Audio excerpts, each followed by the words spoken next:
PAN ಇಟ್ಟು gas on ಮಾಡ್ತೀನಿ. ನಾನು ಹುಣಸೆ ಹಣ್ಣಿನ ಉಪ್ಪಿಟ್ಟು ಯಾವ ಥರ ಮಾಡೋದಂತ ತೋರಿಸ್ತಾ ಇದ್ದೀನಿ. ಫಸ್ಟಿಗೆ ಈಗ ರವಾನ ನೀಟಾಗಿ ಹುರ್ಕೊಳಣ್ರಿ. ನಾನೀಗ ಈ ಬಟ್ಲಿಂದ 1 ಬಟ್ಲಷ್ಟು ರವೆ ಹಾಕ್ಕೊಂಡಿನಿ. ನಿಮ್ಮ ಮನೆಯಲ್ಲಿ ಎಷ್ಟು ಜನ ಇದ್ದಾರ ನೋಡಿಕೊಂಡು ನೀವು ಉಪ್ಪಿಟ್ಟನ್ನ ಮಾಡ್ಕೊಳ್ರಿ. ಈಗ ನಾವು 1 ಬಟ್ಲಷ್ಟು ರವೆ ಹಾಕಿದ್ರೆ ಕನಿಷ್ಠ 2-3 ಊಟ ಮಾಡ್ಬೋದು. ಈಗ ರವಾನ ನೀಟಾಗಿ ಹುರ್ಕೊಳ್ಳೋಣ್ರಿ.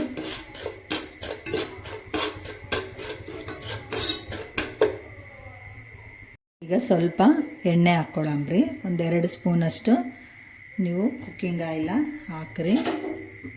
ಹಾಕಿ ಚೆನ್ನಾಗಿ ರವಾನ ಹುರ್ಕೊಳ್ರಿ. ಇದು ಹುಣಸೆ ಹಣ್ಣು ಹಾಕಿ ಉಪ್ಪಿಟ್ಟು ಮಾಡೋದ್ರಿಂದ ಟೇಸ್ಟ್ ಭಾಳ ಚೆನ್ನಾಗಿರುತ್ತೆ. ಮತ್ತು ಯಾರಿಗಾದರೂ ನೆಗಡಿ ಆದಂಥವ್ರಿಗೆ ಈ ಉಪ್ಪಿಟ್ಟು ಮಾಡಿಕೊಟ್ರೆ ಬಾಯಿ ರುಚಿ ಆಗುತ್ತೆ, ಟೇಸ್ಟ್ ಬಾಯಿಗೆ ರುಚಿನೂ ಸಿಗುತ್ತೆ. ತಿನ್ನಲಾರ್ದವರೆಲ್ಲರೂ ಈ ಉಪ್ಪಿಟ್ಟನ್ನ ಚೆನ್ನಾಗಿ ತಿಂತಾರೆ.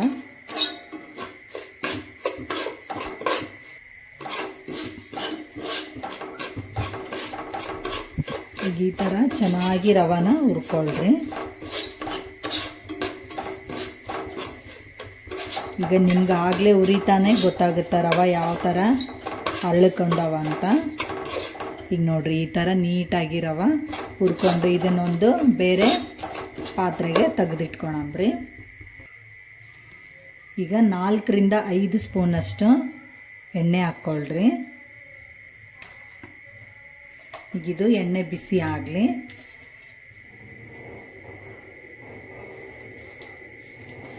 ಸ್ವಲ್ಪ ಜೀರಿಗೆ ಸಾಸಿವೆ ಹಾಕೊಂಡ್ರಿ.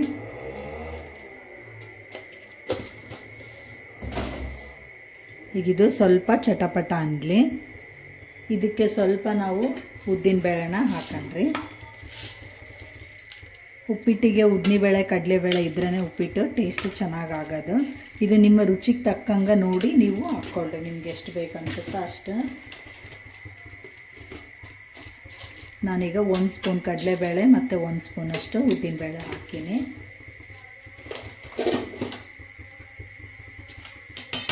ಈಗ ಇವೆಲ್ಲ ಪೂರ್ತಿಯಾಗಿ ಕೆಂಪಾಗಲಿ.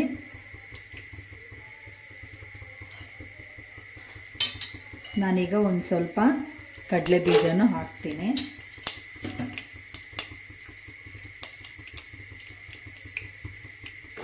ಇವೆಲ್ಲ ಪೂರ್ತಿಯಾಗಿ ಕೆಂಪಾಗಲಿ.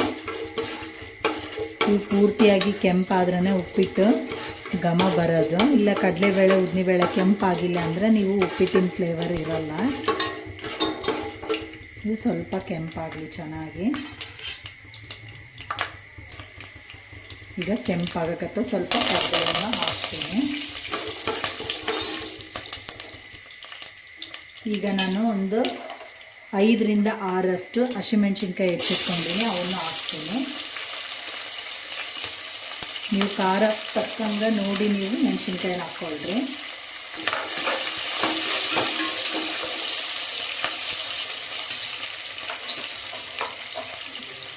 ಈಗ ನಾನು ಉಳ್ಳಾಗಡ್ಡಿನೂ ಹಾಕ್ತೀನಿ.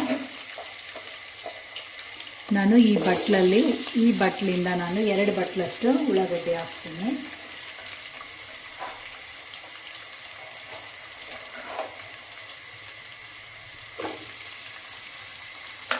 ಇದನ್ನೆಲ್ಲನ ಚೆನ್ನಾಗಿ ಫ್ರೈ ಮಾಡ್ಕೊಳ್ರಿ.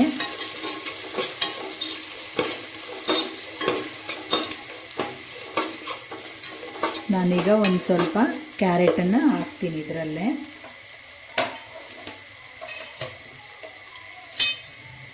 ನಿಮಗೆ ಕ್ಯಾರೆಟ್ ನಿಮ್ಮದು ಆಪ್ಷನ್ಸ್, ಬೇಕಿದ್ದರೆ ಹಾಕ್ಕೊಳ್ರಿ, ಇಲ್ಲಾಂದರೆ ನಡೆಯುತ್ತಾ.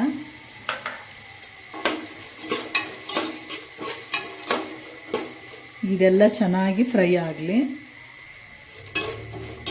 ಇದೆಲ್ಲ ಚೆನ್ನಾಗಿ ಬೇಯ್ತಾ ಇದೆ ಅಲ್ಲ. ನಾನೀಗ ಇದರಲ್ಲೇ ಒಂದು ಟೊಮೆಟೊನು ಹಾಕ್ತೀನಿ. ಹುಣಸೆ ಹಣ್ಣು ಹಾಕಿರ್ತೀವಿ, ಟೊಮೆಟೊ ಹಣ್ಣು ಬೇಕು ಅನ್ನಿಸ್ತಾರೋ ಟೊಮೆಟೊ ಹಾಕ್ಕೊಳ್ರಿ, ಇಲ್ಲಾಂದರೆ ನೀವು ಇದನ್ನು ಹಾಕ್ತೇನೂ ಇರ್ಬೋದು. ಇದೆಲ್ಲ ಚೆನ್ನಾಗಿ ಫ್ರೈ ಆಗಲಿ.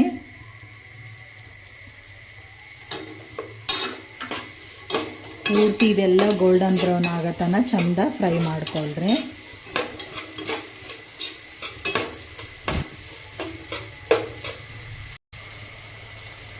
ನಾನೀಗ ಇಷ್ಟು ಹುಣಸೆ ಹಣ್ಣನ್ನ ನೆನೆ ಹಾಕಿ ಇಟ್ಕೊಂಡಿದ್ದೀನಿ.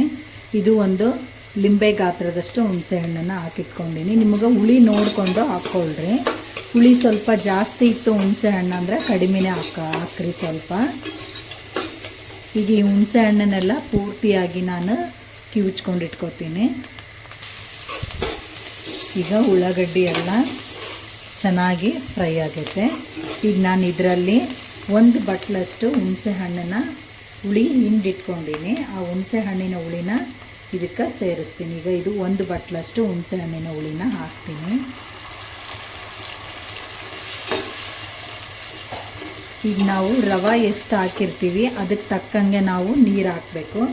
1 ಬಟ್ಲ ರವೆ ಹಾಕಿದರೆ 2 ಬಟ್ಲ ನೀರು ಹಾಕಿದರೆ ಸಾಕು. ನಿಮ್ಗೆ ಉಪ್ಪಿಟ್ಟು ಸ್ವಲ್ಪ ಮೆತ್ತಗೆ ಬೇಕು ಅನಿಸಿದರೆ 3 ಬಟ್ಲ ಹಾಕ್ಕೊಳ್ರಿ. ಇಲ್ಲ ನಮಗೆ ಉದುರು ಬೇಕು ಅನಿಸಿದ್ರೆ 2 ಬಟ್ಲ ಹಾಕ್ಕೊಳ್ರಿ. ಈಗ ನಾನು ಇನ್ನೂ 1 ಬಟ್ಲನ ಹಾಕ್ತೀನಿ.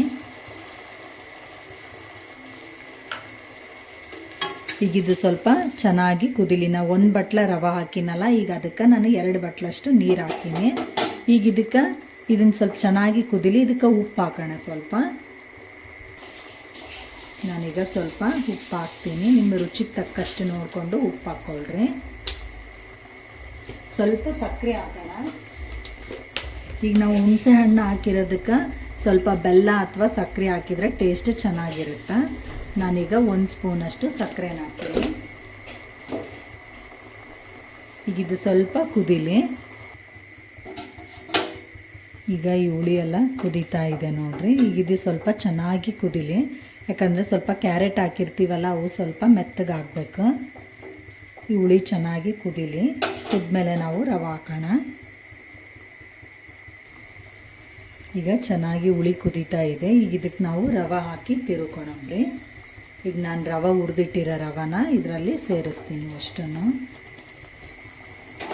ಈಗ ರವೆ ಸೇರಿಸ್ಬೇಕಾದ್ರೆ ಸ್ವಲ್ಪ ನಿಧಾನಕ್ಕೆ ಸೇರಿಸಿ ಗ್ಯಾಸ್ ಸ್ಲಿಮ್ಮಲ್ಲಿ ಇಟ್ಕೊಳ್ರಿ. ಸ್ಲಿಮ್ಮಲ್ಲಿ ಇಟ್ಕೊಂಡು ಈ ಥರ ನಿಧಾನಕ್ಕೆ ನೀವು ಸ್ವಲ್ಪ ಕೈ ಆಡಿಸ್ತಾ ಇರ್ರಿ. ಇದು ಯಾಕಂದರೆ ಕುದಿಬೇಕಾದ್ರೆ ಕೈಗೆ ಸಿಡಿತೈತೆ, ಹುಷಾರಾಗಿ ತಿರುಗಿಕೊಳ್ರಿ. ಗ್ಯಾಸ್ ಸ್ವಲ್ಪ ಸ್ಲಿಮ್ಮಲ್ಲಿ ಇಟ್ಕೊಳ್ರಿ. ಈ ಥರ ನಿಧಾನಕ್ಕೆ ನೀವು ಸ್ವಲ್ಪ ತಿರುಗಿಕೊಳ್ರಿ. ಇದು ಕುದಿಯುತ್ತೆ. ನೀವು ಗ್ಯಾಸ್ ಸ್ಲಿಮ್ಮಲ್ಲಿಟ್ಟು ಒಂದು ಸ್ವಲ್ಪ ಮೇಲ್ಗಡೆ 1 ಸ್ಪೂನಷ್ಟು ತುಪ್ಪ ಹಾಕ್ರಿ. ಈಗ ಮೇಲ್ಗಡೆ 1 ಸ್ಪೂನಷ್ಟು ಈ ಥರ ತುಪ್ಪ ಹಾಕ್ಕೊಳ್ರಿ.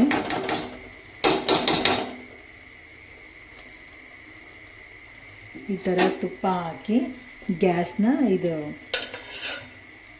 ಈ ಉಪ್ಪಿಟ್ಟನ್ನ ಮುಚ್ಚಿಟ್ಬಿಡ್ರಿ. ಗ್ಯಾಸ್ ಸ್ಲಿಮ್ಮಲ್ಲಿ ಇಟ್ಕೊಳ್ರಿ.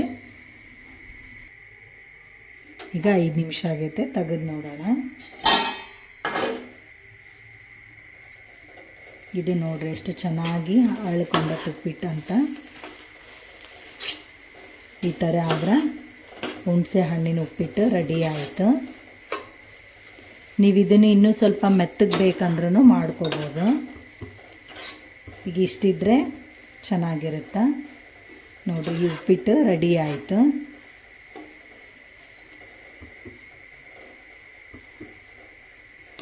ಈ ಥರ ನೀವು ಉಪ್ಪಿಟ್ಟು ಮಾಡ್ಕೊಂಡು ತಿನ್ನಿರಿ. ನೆಗಡಿ ಆದವರಿಗೆಲ್ಲ ಈ ಥರ ಉಪ್ಪಿಟ್ಟು ಮಾಡಿಕೊಡ್ರಿ, ಅವ್ರಿಗೂ ಬಾಯಿ ರುಚಿ ಆಗುತ್ತೆ.